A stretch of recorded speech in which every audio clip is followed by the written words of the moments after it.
G'day folks, welcome back to Pete's Investing. It's March 5th, 2024. This is the Bitcoin price analysis.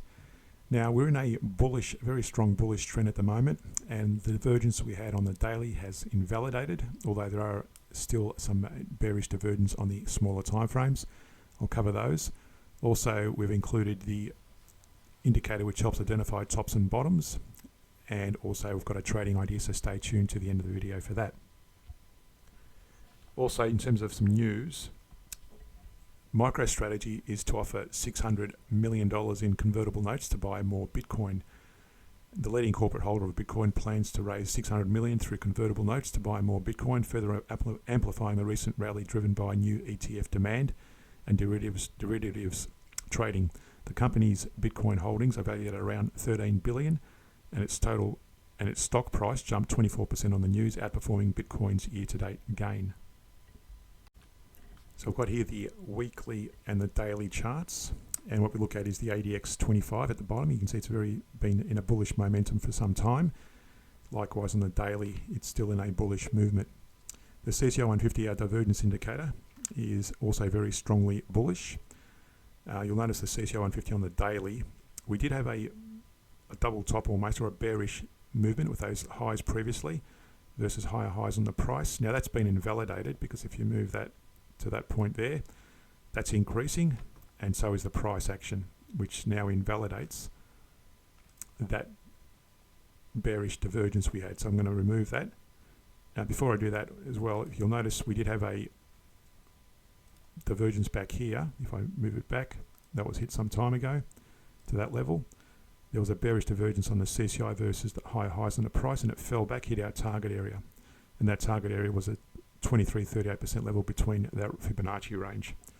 And for those new to the channel, I'll just quickly draw that range. So it would have been somewhere around there to that level there. You can see between the 23 and the 38% level, we picked the closest range. It bounced down, hit our target, just broke below the 38%, and then it bounced from there. So we always pay attention to these divergences where they exist, and where they become invalidated, we drop them. So just as a reference point. So again, I'm going to remove that bearish divergence, which now has been invalidated because that CCI is higher than that point there. So that's on the daily. If I zoom into the hourly, you can see here though, we did have a bearish divergence back here versus the higher highs on the price. It bounced down, hit our target. Now that is still in play on the hourly. You can see there that's still in a bearish movement versus, let me just delete that Fibonacci there. So if I move that trend line to there, you can see it's got lower highs on the CCI versus higher highs on the price. So that is still valid on the 1 hour time frame. So just be careful about going long. Plus we've also got this resistance up here at 68,950. That's a key area of resistance. Just be careful of taking further long positions. But in terms of a trading idea, let's jump to these charts. So we've got here again the daily chart, and we've got two 1 hour charts here, and this one is showing the average down approach, this one's showing the stop loss approach. So there's two different strategies you can apply, and I've got the rules for this at the end of the video. But basically the first rule is we trade based on the Heikin-Ashi candles. So we only go long when the Heikin-Ashi is green and go short when the Heikin-Ashi is red. That's the first entry rule or parameter. The main entry rule going long is when the CCI on the daily, you can see there when it breaks above this band of moving averages, and again that's also in the description below if you want to learn how to program that. When the CCI 150 breaks above that moving average band, you can see there on the right two charts, the 1 hour charts. So you're looking at the going long from that point there on the average down approach, or going long using the stop loss approach.